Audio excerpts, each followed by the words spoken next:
아멘. 할렐루야. 오늘 우리 주님의 크신 사랑이 사랑하는 모든 여러분들과 함께 하시기를 주의 이름으로 축원합니다.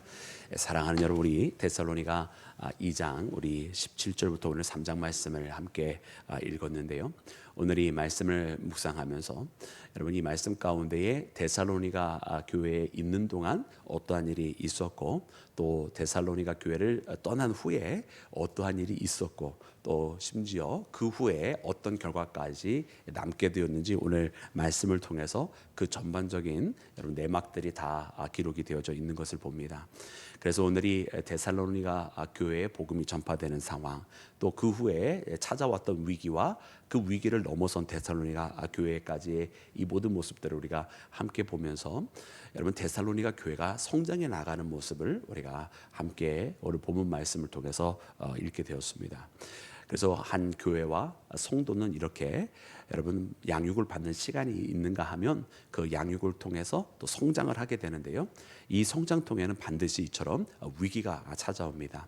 그래서 한 교회도 더 성장하기 위해서는 이 위기를 극복하고 거기에서 이 위기를 통해서 더 단련되어지고 성숙하면서 여러분 성장을 하는 것이고요. 우리 한 사람 한 사람 성도들도 마찬가지입니다.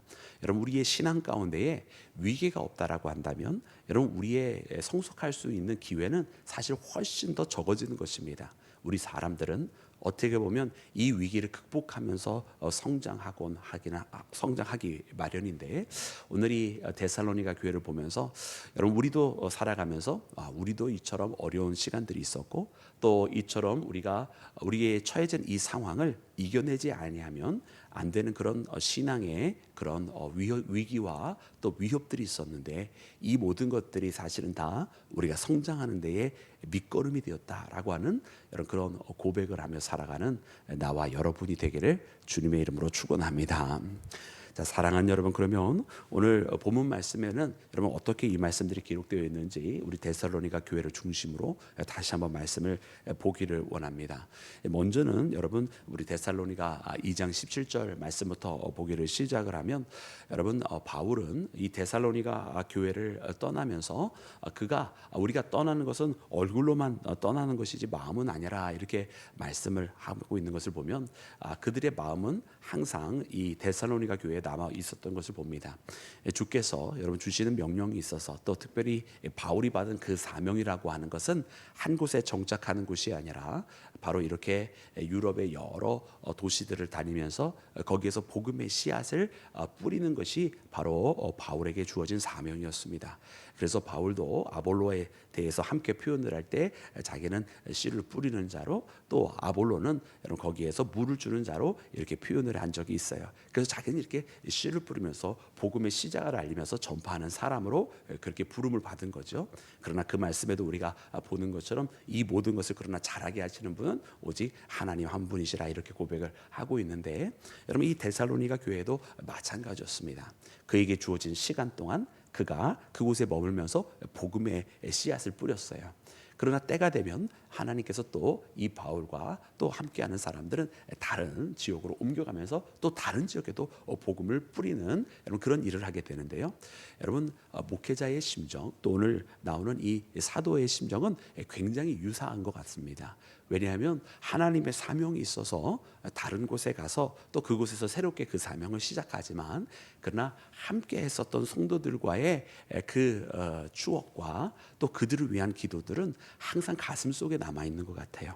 그래서 아무리 새 곳에 가서 거기에서 또 새롭게 하나님께서 주신 사명과 또 새로운 만남이 있어도 항상 이전에 있었던 성도들을 잊지 않고 때가 되면 때때로 그들을 위해서 계속해서 기도하고 그들의 잘됨과 그들의 영혼이 항상 주님 앞에 붙드는 받기를 위해서 계속 기도하게 되는 것, 오늘 본문 말씀에 나오는 이 사도 바울의 마음인 줄로 믿습니다. 그래서 이처럼 더욱 함께 다시 한번 만날 기회가 있었으면 하면서 그렇게 여러 번 돌아올 기회를 엿보았다라고 말씀에 또 기록이 되어져 있어요. 그러나 이것이 그들에게 오늘 이 데살로니가 전서를 쓰는 이 시간에는 여러분 허락이 되어지지 않고 있었던 것을 봅니다. 그러나 다만 분명했던 것은 무엇이냐면 데살로니가 교회에 이 소식을 들으면서 바로 이 데살로니가 성도들이 지금 믿음에서 성장하고 있었던 것은 그들에게 기쁨이었다라고 하는 것을 우리가 발견하게 되죠. 그런데 여러분 한 가지 이 바울의 마음 가운데 걸리는 것이 있었던 것을 보게 돼요. 그것은 무엇이냐면 바울이 이제 자기가 떠나게 되었을 때에 또 장차 있게 될 일들에 대해서 이야기하였다라고 했어요. 그리고 이 장차 있게 될 일들에 대해서는 긍정적인 일이 아니라 부정적인 시험이 다가올 것을 알고 있었고, 그리고 이 다가올 것에 대해 그래서 바울이 미리 단도리를 해놨던 것을 봅니다.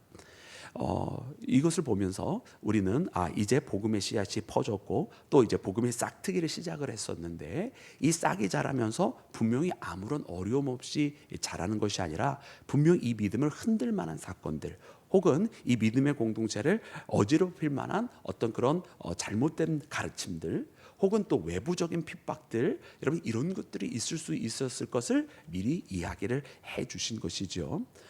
그런데 이것에 대해서 그러므로 바울이 어떻게 고백을 하고 있냐면, 오늘 말씀 보니까 이렇게 기록이 되어 있어요. 우리 3장 4절 말씀에 보니까 이렇게 되어 있는데, 우리 3장 4절 말씀 함께 읽겠습니다. 시작. 우리가 너희와 함께 있을 때에 장차 받을 환난을 너희에게 미리 말하였는데 과연 그렇게 된 것을 너희가 아느니라. 아멘. 그래서 바울이 고민하였던 것, 또 바울이 이야기했었던 그 모든 일들은 실제로 그것이 나타나 버린 것을 깨닫게 됩니다. 그래서 이것이 단순한 우려가 아니라 그래서 너무 강박관념 가운데에 바울이 너무 앞선 것이 아니냐 뭐 이렇게 생각하는 사람들도 처음 그때 당시에는 있었을 수 있으나, 그러나 그것이 아니라 실제로 정말로 바울이 우려했었던 일들이 벌어졌었던 것을 우리가 말씀을 통해 발견합니다. 근데 이를 위해서 바울이 어떻게 하였느냐? 바울이 바로 디모데를 택하여서 바로 이 데살로니가 교회에 보냈던 것을 우리가 보게 됩니다.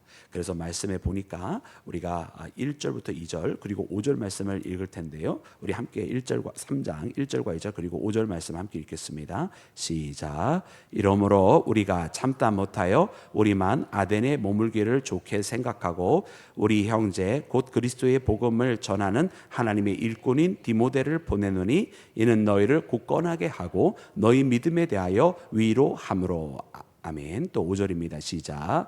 이러므로 나도 참다 못하여 너희 믿음을 알기 위하여 그를 보내었노니 이는 혹 시험하는 자가 너희를 시험하여 우리 수고를 헛되게 할까 함이니. 아멘. 아멘. 여러분 이 디모데를 보낸 것은 그래서 두 가지 좀 다른 측면의 목적이 있었던 것을 봅니다. 한편으로는 바울이 친히 다시 가서 가르치면 제일 좋겠으나, 그래서 다시 함께 만나고 다시 그 신앙을 더욱더 굳건하게 하면 더욱 좋겠으나, 그럴 수 없는 상황 가운데서 할 수 있었던 일은 무엇이냐면 자기를 대신해서 그곳에 남아서 이 목양을 계속할 사람이 필요했던 거예요. 그래서 그들에게 계속 말씀을 가르칠 사람이 필요해서 이를 위하여서 디모데를 세웠던 것을 봅니다. 오늘 본문의 말씀에 나오는 이제 아덴에 머물기를 좋게 여겼다라고 하는 얘기는 뭐냐면, 이제 이것이 좀 약간 이제 우리식 언어에는 좀 약간 어색한데, 그냥 우리의 판단이, 우리는 아덴이라고 하는 것은 이제 아테네입니다. 그리스 아테네 지역에 이르게 되어서 이 아테네에 남아 있는 것이 맞다라고 여겼고, 그리고 우리가 가지 못하는 대신에 그러면 저 데살로니가에는 우리 대신에 이렇게 디모데를 보내는 것이 맞겠다 여겨서 그 일을 그렇게 실행을 하게 되었다라는 이야기입니다. 그래서 이렇게 바울 대신에 말씀을 전하고 그곳에 남아서 목양할 어떻게 보면 젊은 목회자를 새롭게 세우게 된 것입니다. 그리고선 또 다른 한편의 목적이 있었던 것을 보게 돼요. 왜냐하면 바울은 이제 분명히 이 데살로니가에 찾아올 시험거리, 그리고 데살로니가 교회에 찾아올 그 위기가 있을 것을 말하였고, 그리고 그것이 실제로 벌어졌다고 했는데 5절 말씀에 보니까 그래서 바로 디모데를 보냈다 이렇게 이야기를 해주고 계세요. 그래서 이 디모데가 거기에 있어서 그들이 이 잘못된 가르침을 하는 자들에게 넘어가지 않도록, 그래서 그동안 자신들이 복음의 씨앗을 뿌렸던 그 모든 일이 수포로 돌아가지 않도록 이렇게 디모데가 거기에서 그들의 신앙이 흔들리지 않도록 붙잡아주는 역할. 그래서 이것이 두 번째 역할을 했어요. 한편으로 남아서 복음을 계속해서 가르치고, 다른 한편으로는 남아서 그들이 잘못된 가르침에 흔들리지 않도록 붙잡아주는 그 역할을 위해서 디모데가 남았었다라고 하는 것을 봅니다.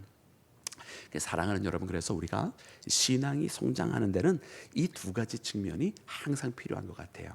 한편으로는요, 우리가 끊임없이 공급을 받아야 돼요. 우리가 예전에 한번 공급을 받았다고 해서 여러분 그 공급이 받았던 그 말씀이 계속해서 남아있는 게 아니더라고요.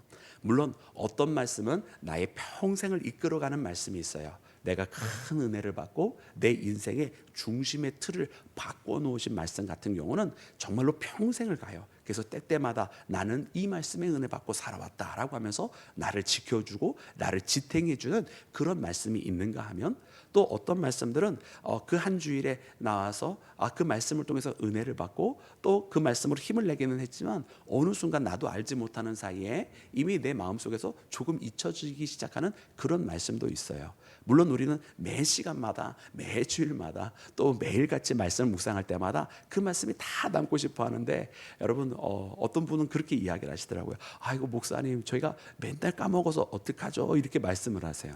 그래서 저는 항상 그래서 답변을 해드려요. 그 망각의 은사도 아주 좋은 은사라고. 이해가 안 되시죠? 까먹으시면 제가 똑같은 설교를 또 할 수가 있어서 그래요. 그래서 사실 그것은 어쩔 수 없는 우리 인생의 연약함, 이 육체의 연약함 속에 있어요. 우리가 모든 것을 다 기억하면 얼마나 좋겠어요. 특별히 말씀 같은 경우는 정말 단 하나도 잊지 않고 그렇게 살고 싶은데 그렇게 되어지지는 않더라고요. 사실 우리가 인생을 살아가면서 때때로 정말 잊어버려야 될 것은 잊어버려야 하겠기에 하나님께서 우리를 그렇게 만들어 놓으신 거예요. 너무 모든 것을 기억하고 살아가려고 하니까 제발 잊어버려라 하나님 말씀하시는 그런 부분들이 있잖아요. 근데 그 인생의 연약함 때문에 찾아오는 바로 그런 부분들인데, 그렇기 때문에라도 오늘 본문에 나와 있는 것처럼 우리의 신앙이 계속 유지되기 위해서는, 그래서 하나님께서 이처럼 새로운 우리의 신앙의 리더들을 세워주시고, 그래서 또 계속해서 또 공급받도록, 우리가 잊어버려도 또 공급받도록, 우리가 또 잊어버리게 되면 또 새롭게 하나님께서 말씀을 주시고, 그래서 날마다 우리가 새롭게 주님과의 만나는 여러분 그런 신앙의 여러분 모습이 우리 가운데 있는 것입니다. 그래서 우리가 신앙을 성장하기 위해서는 한편으로는 이렇게 계속해서 공급을 새롭게 받는 것이에요. 그리고 또 다른 한편의 모습이 또 필요해요. 그것은 무엇이냐면, 우리가 이렇게 평온하게 하나님과의 만남 속에서 하나님과 1대1로 섬기고 또 믿음의 공동체로서 하나님 앞에 나아가는 이것만 있으면 얼마나 좋겠어요. 그러면 위기도 없고 어려움도 없겠죠. 근데 그런 것이 아니라 항상 우리와 하나님과의 관계를 끊고자 원수 마귀가 우리를 시기하고, 그래서 믿음의 성도들을 항상 흔들어 놓습니다. 여러분, 저 아담과 하와가 에덴 동산에서 둘이서 오래오래 행복하게 살았다, 이렇게 말씀이 딱 끝나버리면 얼마나 좋겠어요, 그죠? 그럼 우리도 그렇게 생각하잖아요. 아유, 저 선악과를 따먹지 않았으면 얼마나 좋았을까. 하나님은 선악과는 도대체 왜 만들어 놓으신 거야. 우리 여러분 그렇게 생각해 보신 적 한 번쯤은 있으시죠? 네, 한 번쯤 우리 다 그런 생각들 해봐요. 그런데 사랑하는 여러분, 그랬으면 얼마나 좋겠어요. 그런데 하나님은요, 우리를 마네킹처럼 만들어 놓으시지 아니하시고 하나님의 형상으로 우리를 만들어 놓으셨다라고 하는 것은, 또한 우리가 우리의 선택이 항상 하나님을 선택하는, 또 하나님께서 원하시는, 하나님께서 우리가 그런 능력을 갖도록 우리를 애초에 만들어 놓으셨어요. 하나님이 기뻐하시는 선택을 할 수 있는 그 자유를 주셨다라는 말이에요. 그런데 안타깝게도 이것을 사단이 시기하여 사단이 와서 유혹을 하는데, 최초의 인간이 그 유혹을 이겼으면 얼마나 좋았을까. 근데 그것을 이기지 못하고 그 유혹에 빠져서 여러분 선악과를 따먹게 되잖아요. 여러분, 그러나 오늘 우리 이 시간도 알아야 되는 것은 무엇이냐면, 바로 이처럼 사단이 지금도 우리를 하나님께로 곱게 가도록 내버려 두지만은 아니하고, 이 사단이 저 뱀처럼 하와에게 찾아온 것처럼 지금도 우리에게 다가와서 끊임없이 유혹의 목소리를, 그래서 세상을 더 사랑하게 만들고, 그리고 하나님보다 자기를 따라가는 것이 더 편해 보이게 만드는 여러분 그런 유혹을 합니다. 여러분, 그래서 우리는 편하게 살려고 하면 안 돼요. 편하게 하면 할수록, 신앙생활이 편해지면 편해질수록 여러분 우리가 유혹에 빠질 가능성은 더 높아지는 거예요. 그 신앙은요, 여러분, 그래서 항상 어떻게 되면 편하게 하는 게 아니라 항상 정통으로 해야 돼요. 하나님이 말씀하신 그 원리 원칙대로 신앙생활하는 거예요. 할렐루야. 아멘은 안 하시는 거 보니까 원리 원칙대로 해야 할 줄로 믿습니다. 신앙은 원리 원칙대로 말씀대로 하는 거예요. 근데 이게 편하게 자꾸 하려다 보니까 시험에 드는데, 항상 사단은 그렇게 우리에게 찾아와서 편하게 해라고, 그리고 세상이 더 좋다고, 그러면서 끊임없이 유혹을 하더라. 그래서 우리를 이렇게 하나님의 사랑에서 끊으려고 한다는 거예요. 그래서 우리는 이 시험을 이기는 것을 통해 이겨야만 하는 것이고, 그 시험을 이기는 것을 통해서 우리가 더 성장하고 성숙합니다. 감사한 것은 무엇이냐면, 이 죄로 말미암아 어떻게 보면 우리는 조금 고달파지기는 했어요. 왜냐? 이 죄로 인해서 하나님 앞에 나아갈 수 없는 우리니까요. 그러나 동시에 이 죄가 있기 때문에 여러분, 우리가 은혜도 발견합니다. 왜냐하면 그 죄로 말미암아 하나님 앞에 나아갈 수 없었던 우리를 하나님께서 나오실수록 그 길을 열어주시는데, 이는 우리의 힘으로 된 것이 아니라 하나님의 거룩한 손길로, 그분의 능력으로, 그분의 사랑으로 이루어지게 된 것인 줄로 믿습니다. 그래서 에덴 동산에서 쫓겨난 최초의 인간들에게는 제사라고 하는 방식을 통해서 하나님을 만날 수 있는 방법을 허락해 주시고, 그 죄에서 벗어날 수 없었던 우리 인생들을 하나님의 아들이신 예수 그리스도께서 이 땅에 육신을 입고 오셔서 십자가를 통해서, 그분의 보혈의 피를 통해서 우리에게 아버지 하나님 앞에 나올 수 있는 그 길을 활짝 열어 놓아 주셨는 줄로 믿습니다. 그래서 그 죄가 깊은 그곳에 은혜도 크다라는 말씀이 있는 거예요. 여러분, 그래서 우리는 이 두 가지를 가지고 우리 신앙생활하는 거예요. 우리가 끊임없이 새롭게 공급을 받는다. 하나님의 말씀은 내가 옛날에 한번 알았으니까 됐지가 아니라 날마다 새롭게 말씀을 공급을 받고, 또 위기가 찾아오면 그 위기를 통해서 나에게 또다시 하나님의 은혜를 경험하게 하시는, 어려움이 있으면 그 어려움 때문에 또다시 큰 하나님의 손길을 경험하는 그런 일들을 통해서 우리의 신앙이 날마다 성장하게 될 줄로 믿습니다. 여러분, 이런 일들이 바로 데살로니가 교회에 있었다라고 하는 거예요. 근데 이와 같은 일 속에서 여러분, 오늘 말씀은 뭐냐면, 이 데살로니가 전서를 써서 바로 이 새롭게 서신을 데살로니가에게 보내게 되는데, 지금 누구와 함께 있느냐면 바로 디모데와 함께 있는 것을 봅니다. 그래서 여러분, 이미 지금 이 상황은요, 디모데가 남아서 그들과 함께하면서 결과를 듣고 있는 바울의 자리인 것을 봐요. 그래서 그 결과는 무엇입니까? 여러분, 우리 6절 말씀입니다. 우리 6절 다 같이 함께 읽겠습니다. 시작. 지금은 디모데가 너희에게로부터 와서 너희 믿음과 사랑의 깊은 소식을 우리에게 전하고, 또 너희가 항상 너희도 우리를 간절히 보고자 한다 하니. 아멘.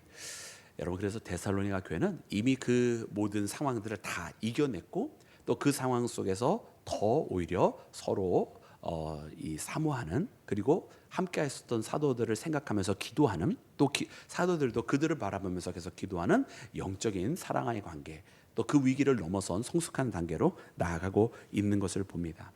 또 오늘 그래서 이 말씀을 보면서 저는 개인적으로 특별히 오늘 말씀 가운데에 이 데살로니가를 바라보면서 이렇게 성장하고 그 어려움을 이겨낸 이 데살로니가 교회를 바라보면서 가졌던 이 바울의 마음이 우리 가운데도 남기를 간절히 원하는, 여러분, 그런 말씀에 묵상을 하게 됐어요. 그래서 특별히 저는 개인적으로 여러분, 이 7절과 8절 말씀인데, 여러분, 이 7절과 8절 말씀대로 되기를 원합니다. 여러분, 우리 함께 합독해서 읽을까요? 시작.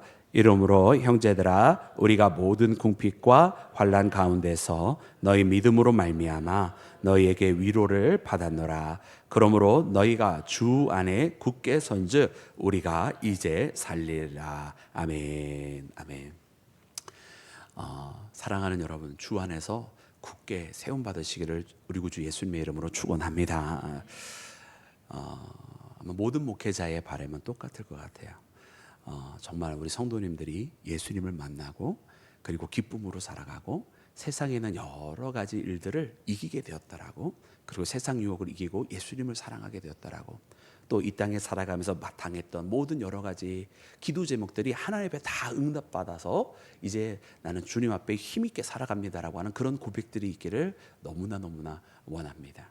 오늘 말씀을 보니까 이처럼 데살로니가 교회가 굳게 세워졌다 하는 이야기를 듣고 사도 바울이 또 함께했던 모든 일행들이 위로를 받았노라 이렇게 전해 주실 뿐만 아니라, 이제는 우리가 살았노라, 이제 우리가 살리라 이렇게 얘기하고 있어요. 그러니까 그 마음속에 한편에 계속 근심과 걱정이 있었던 것 같아요.